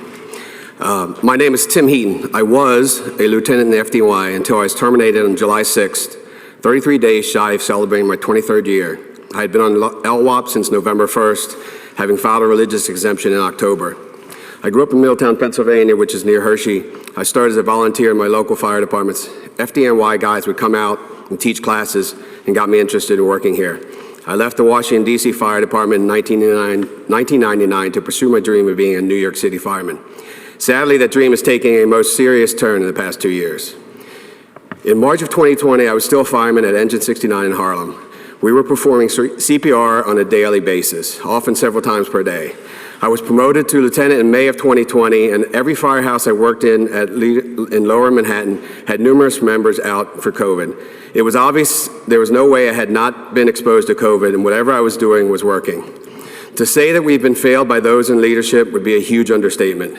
From those that once banged pots and cheered at 7 p.m., to unions that ignored sizable factions of their membership who did not want nor need the vaccine, to the leaders of the fire department itself, staff chiefs who went along with the coercion, the previous commissioner's abhorrent remarks, essentially in calling us all scumbags, to the current one who continues to allow members to be terminated for not getting a vaccine that obviously does not do what they said it would. We have seen what failed leadership is. It continues on an almost daily basis from Mayor Marie Antoinette's office as he exempts athletes and entertainers, but decrees to the people who actually live and work in this city, let them eat cake. We are here asking for your help. We don't need heroes. There are thousands of heroes in the FDNY who do heroic things on a daily basis. What we need is someone in leadership to stand up for us, to champion us and our righteous cause, and to simply allow all of us to do what we have been doing long before the last 2 years inexplicably altered our lives and our careers. Let us work. Thank you very much. Go ahead. Good afternoon. My name is Catherine Diab. I'm a New York City tenured teacher. I worked during 2020-21 in person, and in addition to painting with my students, I also did health screenings. I, luckily for myself, received a health exemption. However, we lost 2 teachers in my school because of these mandates. I have numerous friends that are unemployed or underemployed because of these mandates, that are on the brink of homelessness, who I am helping right now financially since I still am working. And I have also many colleagues and friends and family members who sadly were coerced into receiving these experimental, illegal injections because they're EUAs, and it's not legal to force people to receive them as a condition for employment. People have to sign a consent form to be part of a clinical trial, and the people I know did not want this. They felt that they had to have it to maintain their employment. I'm very well versed and I do my research, but I don't have to, because I know people, friends, neighbors, family members who've had side effects ranging from vertigo to headaches that kept them in bed for a week. I've seen people staggering down the street, and because it's that kind of neighborhood, I've asked them what's wrong, and they said, I just got my 2nd dose of Pfizer and I have vertigo. I've seen 2 people in that condition. So I've seen, many side effects, and the common denominator is that they've received these shots. And okay, I'm going to stop in 1 minute. I cannot be silent anymore. Thank you. Thank you very much. And now we'd like to hear from the last panel, if you don't mind, the people right behind you. Thank you so much.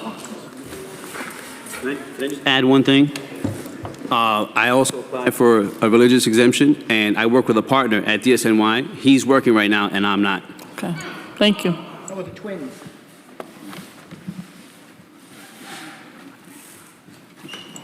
Go ahead with whomever would like to begin.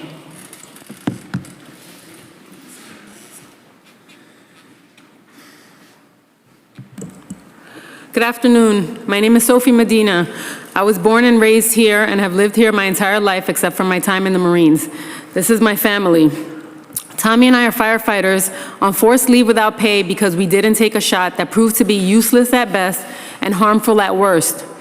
5 firefighters are suddenly dead after the vaccine mandates, and many others are quietly suffering with adverse reactions, and they're afraid to speak out publicly. We both worked throughout the worst of the pandemic. We worked without proper protective equipment, and we both acquired natural immunity. We went from essential to expendable, and no one seems to care, which is ironic if you remember the banging of the pots and pans at 7 p.m. every night. My face was used many times by the FDNY to recruit and promote diversity by the FDNY. I was here in these chambers. I remember your face when I was testifying about the terrible treatment of certain women on this job. But since these mandates and the FDNY's problems to recruit and retain women like myself, since the mandates, we have been shunned from our place of work and from society in New York City. But there were no vaccine mandates to ride the trains and buses, where vaccinated and unvaccinated were side by side this whole time. Divisive messaging from the top down has relegated my family and I, and many others like me, to become second-class citizens in our own city. We've worked in public service our whole lives. Tommy in sanitation before this, myself as a lifeguard, as a teenager, a Marine before, and a firefighter now. Being a firefighter is not just a job for any of us. It's a vocation, truly a calling that takes a certain type of person who's both tough and compassionate. It's a dedication to serve when bad things happen and to help people on their worst days and their most vulnerable moments. We've responded to victims of assault. I've translated between patients and advanced medical providers, and we've operated at fires with little regard for our own safety and lives. She could take my 2 minutes over. Tommy has been twice decorated by the FDNY for going above and beyond at fires, one of them during the pandemic, no less. We've never asked anyone's vaccination status when providing help when called. These mandates have taken away our ability to provide for our family. It is still impossible to find work in the city, even after the shift from the CDC. The constant strain and pressure during this time has been really hard for my family and I. Years of hard work and saved money for our future have gone down the drain and will affect us on a generational level, as it's taking away from our children and their future, and it's taking away from our parents, who we've been preparing to care for in their golden years. Our kids were forced out of their swimming classes and out of public schools, since we won't subject them to participate in a system where their parents aren't allowed. Instead of recognizing that our stance was indeed right, we are still being punished by the city of New York. Our religious exemptions were denied, and our medical exemptions are being sat on by the very people who are supposed to be preserving and fighting for our rights. There's no state of emergency, and the city is bleeding out money trying to recruit, while many of us are out in the cold wanting to work, and the city is losing valuable years of expertise. City jobs used to be coveted for providing job stability, and now no one wants these jobs because they have witnessed the disrespect to all the city workers who chose to stand up for themselves. Never forget that first responders were told the air was safe to breathe after 9/11. And never forget that we were told that this crap was safe and effective, and here we are now. Thank you. Thank you very much, and thank you to the family for being here. Thank you for, I don't know who goes next. You, sir. Yeah. Yeah, I can go next. My name is Bobby Bonomi. I'm an 8-year FDNY firefighter veteran. I'm the president of a charity called Humble Heroes of FDNY. It's comprised all of volunteers. We dress up as superheroes and we visit pediatric burn centers and cancer centers around the country to lift the spirits of sick kids. I'm the most recent winner of the Patrick J. Murphy Award, an award that goes to the top firefighter or police officer that's done the most for the community on and off the clock. I'm currently on leave without pay for 8 months.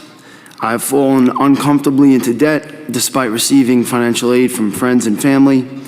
I'm engaged, but we've canceled all wedding plans until we can get back on our feet financially. And given the new CDC guidelines, I just want to get back to work. I just ask that we get put back to work. Thank you for your time and consideration with this matter. It's Thank you very greatly much. appreciated. Thank you. Go ahead, sir. Good afternoon. My name is Tom Opola. I've been a member of the fire department for the past 38 years, achieving the rank of battalion chief. But unfortunately, my career came to an abrupt end last year when the former mayor arbitrarily decided to implement a mandate that all New York City employees receive an experimental gene therapy, as I was forced to retire. No need for me to explain why I did not take this experimental shot. Suffice it to say, I'm a believer in informed consent. I'm here today to give my unequivocal support to the brave men and women of the fire department, the NYPD, the sanitation workers, teachers, and any other municipal employee who may have lost their jobs because of this unjust mandate, or who still remain on leave without pay. I've also recognized the potential harm that this mandate may have already caused each agency as a result of a sudden departure of many of its members, in both leadership and the rank and file. As a leader, I realized that one of my immediate responsibilities was to identify and inspire the future leaders of the organization. Now, in this past year, I've watched many new leaders come into their own, some of whom you've already listened to today, all right, which under normal conditions would have prompted me to encourage these members to step into the breach and fill the void left by the natural attrition process. But sadly, these potential leaders have now either been terminated or they still remain leave without pay. The void created by these terminations and the forced early retirements of many others is immeasurable, as these members took with them all their experiences and their knowledge, that it may be years before these agencies return to what we used to call normal. By continuing to keep this talented workforce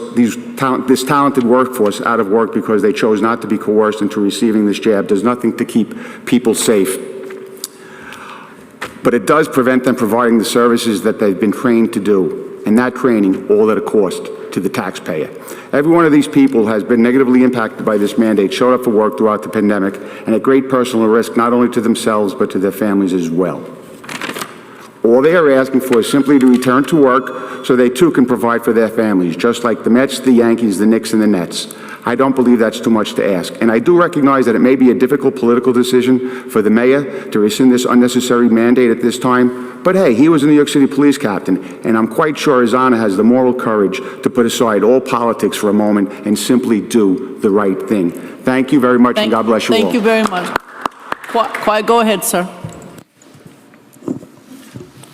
My name is Paul Schweit. I'm a firefighter for 7 years with the FDNY. There's not much I can say that can sum up every single testimony that was given here today, but I do hope that it resonates with all the council members, and I do hope that a lot of the council members come back and look at the testimony and read them, because our stories can never give you insight to what we endured this past year. I pride myself as a Marine and a firefighter to be strong at hard times and stand up when standing's hard, and even when I stand alone. But this past year, I had a son. And my son gave me the strength to do what was right in my heart. And I hope that the council members can find it in their heart to listen to these testimonies, hear the struggles that we have gone through. This is not just about loss of pay. This is not about even vaccines. This is about enduring pain and suffering, which as humans we can all attest to. We need relief. And the council members that have helped us through this process, they need your help. We need the mayor's help. And when we're up here pleading for our lives, for our families, for future generations, it's not to take a political stance, it's to show you that suffering is real, and it's almost unbearable at times. But the men and women in this chamber, the testimonies that you have heard, are family, and this is what New York City is about, right here. I don't know if you've ever heard in this chamber the amount of camaraderie and support ever before than in this testimony right now. So please take that to heart. Understand that we need you to sign on to the other council members' plea for help, to talk to the mayor, to please release these mandates. Help us through this struggle to get back to work, to not only for ourselves either, but for future generations and for this city to get back on its feet. I want to say thank you for the last in-person person to speak. You did a great summary, and we're glad that you were the closer, and thank you very much to everyone. We're going to go now to the final persons on the Zoom. Thank you very much, sir. Councilmember Holden has a question. Go ahead. I just want to say, before, this has been probably the toughest hearing to sit through as a council member. I've been on for almost 5 years now in the council, and I really feel, especially the first responders who did their jobs, you guys are the salt of the earth, and you should not have been treated this way. And the city will make it up to you. I guarantee that the mayor will come to the conclusion that we can't keep these mandates. I just feel that he's a good man. We met with him. I think if he saw this testimony, like right where I'm sitting, he would tomorrow change that and just do away with the mandates. But this is heartbreaking, this hearing. And I just hope everyone out there watches this. And I don't know how many press reporters are here, but this word has to get out. And this has to be done because it's not fair. It's not right. You all went through the pandemic like us, but you were on the front lines. And you guys are heroes. And we shouldn't treat our heroes, we shouldn't kick them in the head and say goodbye like that, especially with what you've been through. So I admire you all. You're patriots. And I stand with you, and I'll do whatever I can to convince the mayor, because he can do this. He can lift it tomorrow, and we have to convince him. But thank you all for your testimony. Thank you. Thank you. Thank you very much. We're now going to go, because there are still people on the Zoom. Thank you. I'd now like to welcome Tabitha Forte to testify, followed by Maureen Hurley, and then Sally Batista. Tabitha Forte, you may begin when ready. Your time will begin.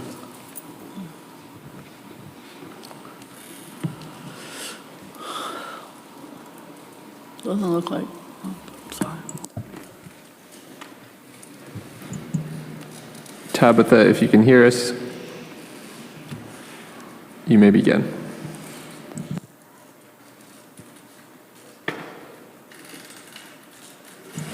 We'll move on now to Maura Healy.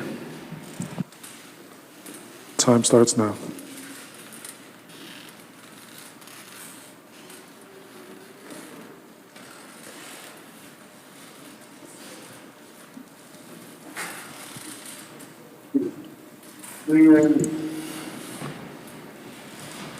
Excuse me, Maureen Hurley.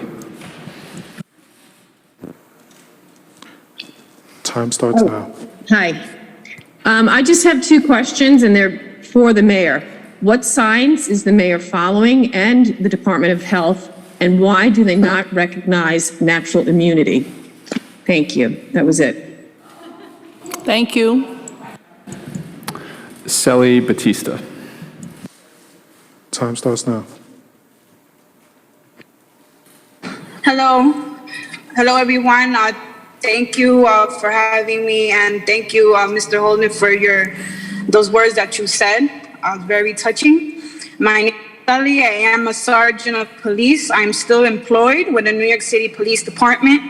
I also have a master's degree in human resource management and have studied employment law. And this topic I know very well about because I've studied it. I'm here. It's my First Amendment right to be here with you all as an individual.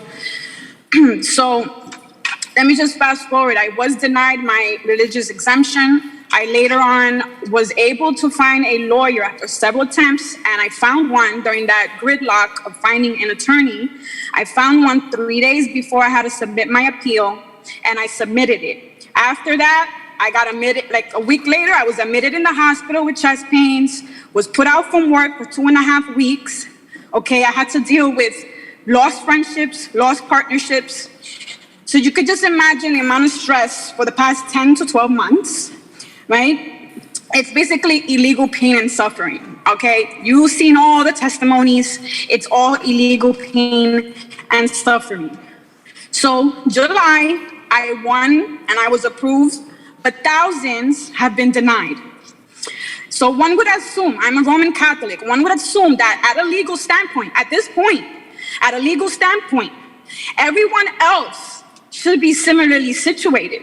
If I was approved, everyone else should be similarly situated. But that's not the case.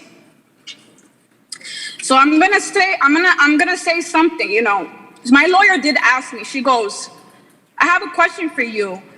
Were you working inside or were you out there working on the streets? I said, no, I actually work in New York City Transit. So it's a lot more hectic, more people to deal with on a constant basis.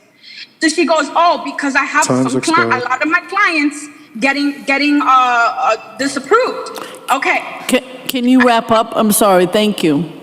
I just want to end with this. Religious interrogation is not up to the government, okay? Religious interrogation is not up to the government. It's not for you guys to do. You're not divine. You don't have the power that God has to judge anyone. I just want to leave that with that statement. Thank you. Thank you. Okay, thank you very much. Thank you very much. Next. Next, we'll hear from Emily Zapantis, then Laura Hoffman, then Ileana Gordon, then Karen Rosado. Emily Zapantis, you may begin when ready. Your time will begin. Yes, hello? Can you hear me? We can hear you. Yes, hi. Good afternoon. I'd like to thank all the council members that are so valiantly sitting there listening to all of us today. Thank you. I am a former New York City school administrator and assistant principal for 17 years and an educator for 23 years in the city of New York before I was terminated. I'm also part of the Educators for Freedom, and I am also one of the ones that worked during the 2020-2021 year when everybody stayed home because of their body mass index and their body fat content. I went into work every single day so that I can advocate for my beautiful students and my parents and the community in Jamaica, Queens that I have been a part of for so many years. It's egregious what they have done to us, and more importantly, to the economy of New York City that I have been a member of for almost 56 years of my life, as I was born and bred in Queens, New York. You want the best workers? You had the best workers. Educated, highly educated people, personally 3 diplomas and 3 certifications in education myself. It's egregious that I had to sit there and listen to the woman in the green dress, the circle back D-class woman, to lie in front of the council people there today. We were not on payroll as we waited and waited to be accepted by the citywide panel and the determination of whether our religious exemptions was going to be accepted or not, and our accommodations, who was denied 4 times in a row. But it's okay. The worst part of it all for me, it's not the money that's been lost, even though I was making more than the principal as an assistant principal because I had more seniority. The worst part of it for me was that my religion was being questioned. As a Sunday school teacher, that was the worst part of it. And about 12 years ago, Can you wrap up? I'm sorry, can you wrap up? Thank you. I'm sorry. Can you wrap up? Because we got more I found speakers. myself sitting at the Queens Museum with about 5 to 6 of my teachers, And we learned about the Flushing remonstrance that day because we were doing professional development. And the Flushing remonstrance, for all those people that don't know, really should look it up, was the precursor to the U.S. Constitution and the Bill of Rights for religious freedom. And it all started in Flushing, We need to wrap Queens. up. We need to wrap up, okay? Yeah, it all started. Ma'am, we need to wrap up because we have more speakers to go. All right? Yes, Thank but you. I just want to, thank you. I just want to let everybody know that they should look up the Flushing remonstrance, which was the precursor. Thank you very much. I'd now like to welcome Laura Hoffman to testify, and then Ileana Gordon, and then Karen Rosado. Laura Hoffman, you may begin. Your time will begin. Hi. First of all, I want to work. In January 2022, I was fired from my job of 10 years following an unpaid involuntary leave of absence due to the COVID vaccine mandates and my family held religious beliefs. I was tossed aside like human garbage after being a dedicated worker of 10 years. The unfair treatment negated the decades of volunteer community work that I have done alongside my former employer and in the Greenpoint community on multiple environmental, waterfront, parks, and housing issues. I've testified many, many times before New York City Council regarding those issues. Never would I have ever thought that I'd be testifying about my right to work, my freedom of religion, or having control over what to put in my body, but here I am. My income and my ability to get another job were taken away, and it was needless since I've had natural antibodies since March 2020, following being sick with COVID.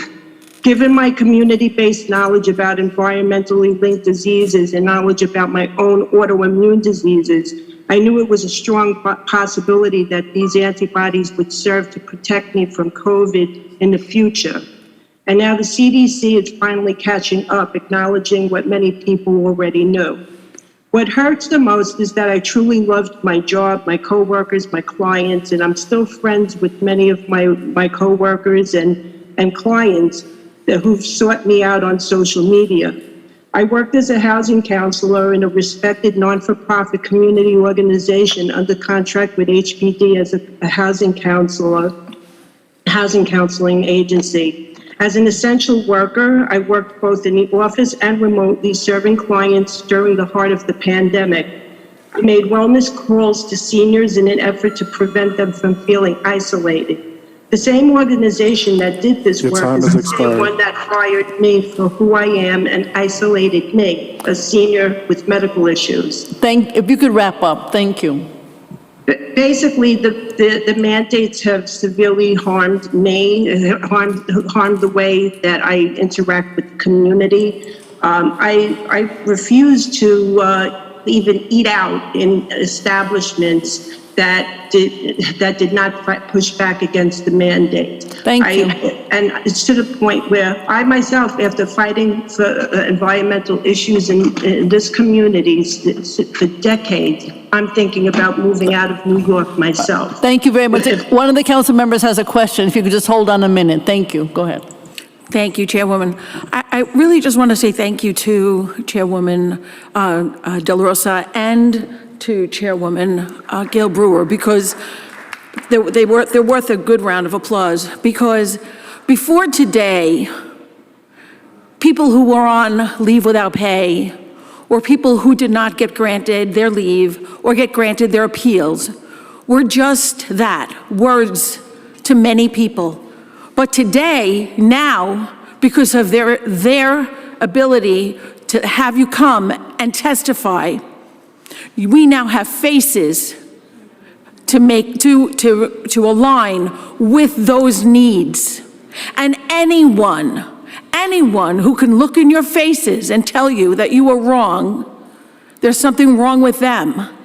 There shouldn't be just 8 of us signing on a letter.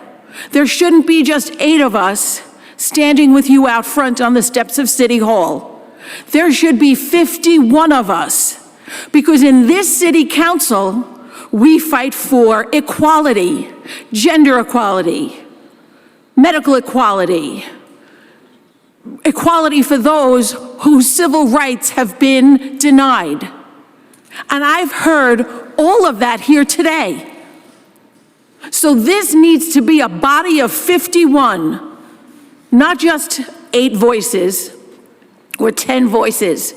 A body of 51 to meet with the mayor again and say to him, we know you're open to this, but we're working together to make sure that justice and racism and inequity is addressed, because this is a room of diversity and of the people who elected us to protect them. And that's not what's happening here. So thank you for your courage, and thank you for your indulgence. Thank you very much. All right, let's go to the next. That was great, but I want to hear the people on the Zoom. Go ahead. Next, we'll hear from Ileana Gordon, then Karen Rosado, then Dominic Francois, and then Tabitha Forte. Ileana Gordon, you may begin when ready. Your time will begin. Hi, I'm Ileana Gordon. I'm a police dispatcher, police operator with 911, and I'm here basically because of the horrible conditions that we are meant to work with on a constant basis. To top it off, we're paid a very low wage. That's a low salary. The starting salary is $39, and it tops off at, I think, at $56, $57. And virtually this whole summer, the New York City is running a sweatshop. That's basically what it is, a sweatshop. And if it was any other company, any other organization in the city would be shut down. But the city council, I'm just letting you guys know that you guys are running a sweatshop, right? Who wants to, you guys are there contemplating what else can be done. I mean, why people aren't working in the city. People aren't working, especially at my job, because they're always hiring, because nobody wants to make $39,000 annually as a dispatcher. I mean, we do a lot of work. We cover 77 precincts, 9 transit bureaus, right? And 7 PSAs, but don't quote me on that. And 39,000, 50, it tops off at 56. Come on, I think you guys can do better than a 2% raise annually, right? But what I want you guys to do, and I'm imploring you guys, all the city council members, because in the past, I've written to almost every member of the city's council's public safety committee. I've written to the former House Speaker, Corey Johnson. I've written to this present Speaker of the House, and nothing has ever happened. Like, what is the sense of me writing to you guys if you guys aren't even responding how I want you guys to respond? Like, what is the whole purpose of this whole democracy, right? I want you guys to come and visit the center, right? On all tours, 3 tours, on all tours possible. Right? And you come and you sit there and you tell me if that's what you think we deserve. Because at this point, this isn't making any sense, and it's unfair. Can you wrap up? 2022. Can you wrap up? Thank you. It's 2022, and we are the lowest paid dispatchers in the tri-state area. Thank you. Thank you very much. Thank you. A lot of operators make more money than us for all we do for the New York City Police Department. Ma'am, the thank you. largest police department in the world. Thank you very You guys much. should do better. Thank you very much. Thank you. I'd now like to call on Karen Rosado, and then Dominic Francois, and then Tabitha Forte. Karen Rosado. Your time will begin.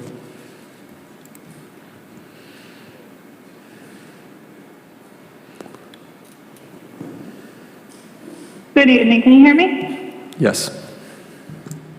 Good evening. My name is Karen Rosado. I'm a paramedic who was terminated from FDNY.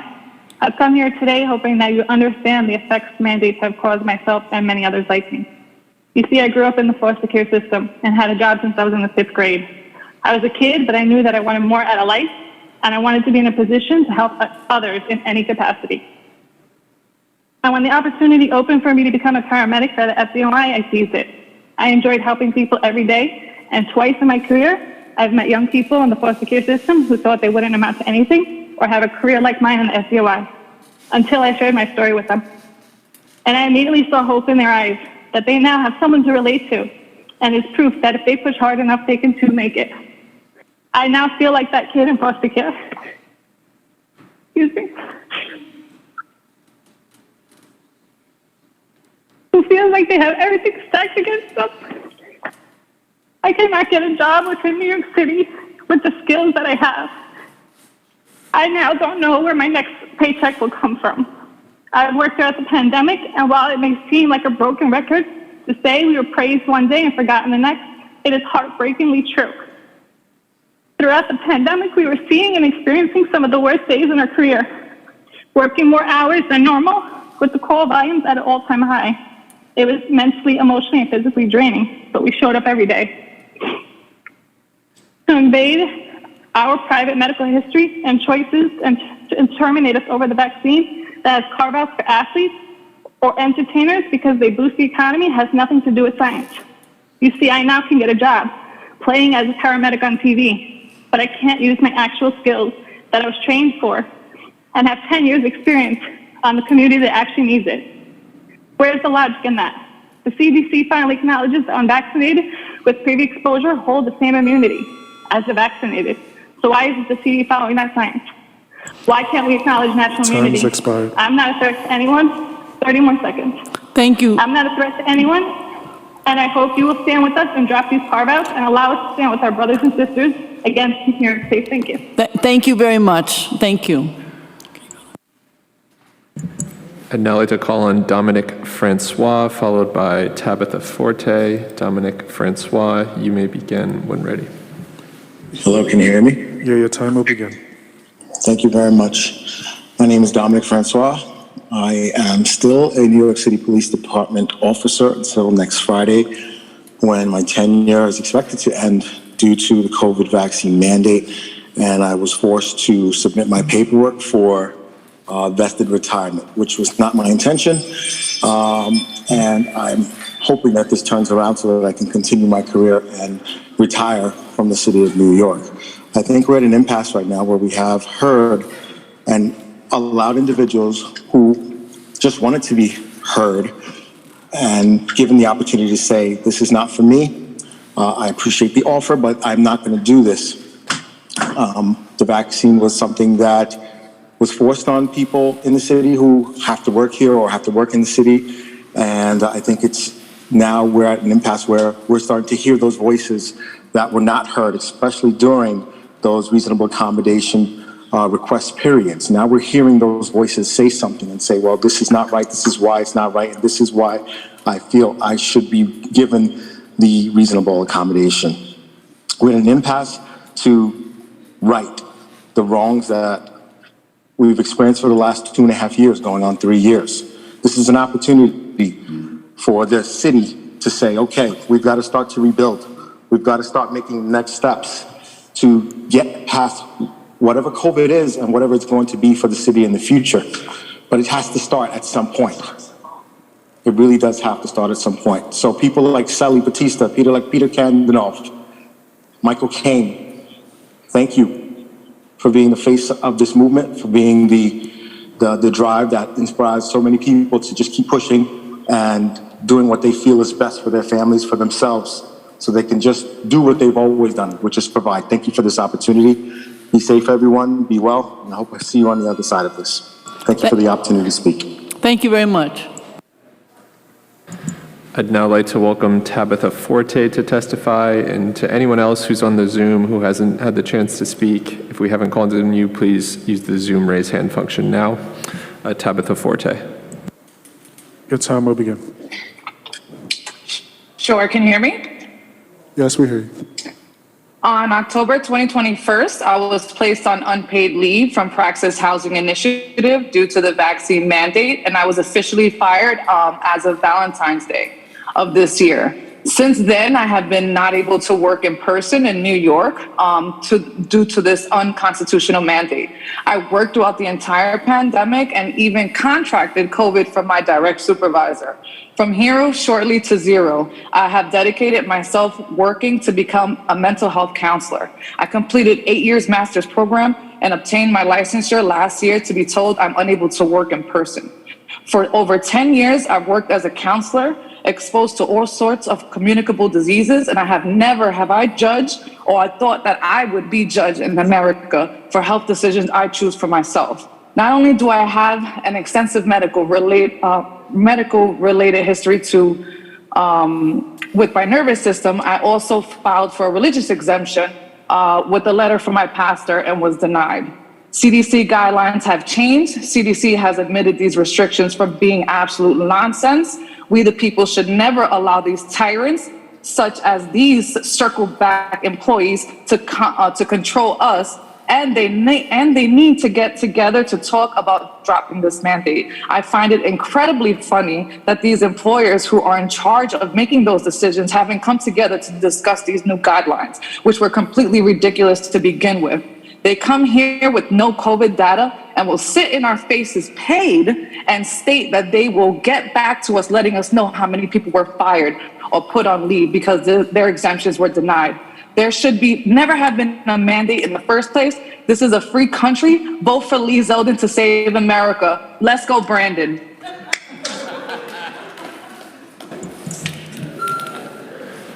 Thank you. I think we've heard from all of the Zoom registrants who are on the Zoom. I'm going to read through the remaining registrants to make sure we haven't missed anyone. So if you hear your name called and you're here and you haven't testified, please come up. Or if you're on the Zoom, please use the Zoom raise hand function. Tom LaPala, Jason Freed, Mary Moss, Audrey Dennis, Bridget Boyle, Ruth Vashiltsky, Danielle McGuire, Danny, Krista O'Day, S. Juliao, Patricia Liviola, Stacy Christopoulos, William Lee, Carrie McGovern Duffy, Gabriel Delmau, Jeremiah Cedeno, anonymous attendee, Arthur Roldan, Diana Haynes, Grace Lee, Michael Rogers, Jessica Tambor, Kira Krenichin, Edgar Alfonseca, Christine Schneider, Deanne Morgan, Ricardo Hinkle, Novem Young, and Michael Kane. So I want to thank particularly Councilmember Ayala, Councilmember Holden, Councilmember Arolia, and of course the amazing Carmen De La Rosa for staying here the whole time. And I also want to thank the amazing individuals who testified in person, of course on the Zoom. I have to say we will be constantly following up, not only on the mandate issue, but also on the issue of how is it that the city, in my opinion, is not doing more virtual. What are we doing about the pay scales? There's a long list that you heard us discuss earlier. We're very, very serious about making sure New York City has the best workforce in the world. And we look forward to working with you. I want to turn it over to my fabulous co-chair, Carmen De La Rosa. Well, just echoing the sentiments of Chair Brewer, thanking all of the colleagues and as well as all the people who came out today. As the Civil Service and Labor Chair, I know that our city is only as strong as our workforce, and so we will be following up and making sure that the issues that were brought to this table today are followed up with. Thank you for coming to testify. We know it can be nerve-wracking. You've been incredibly patient, and we appreciate your testimony today. Thank you very much. This here is adjourned. Thank you.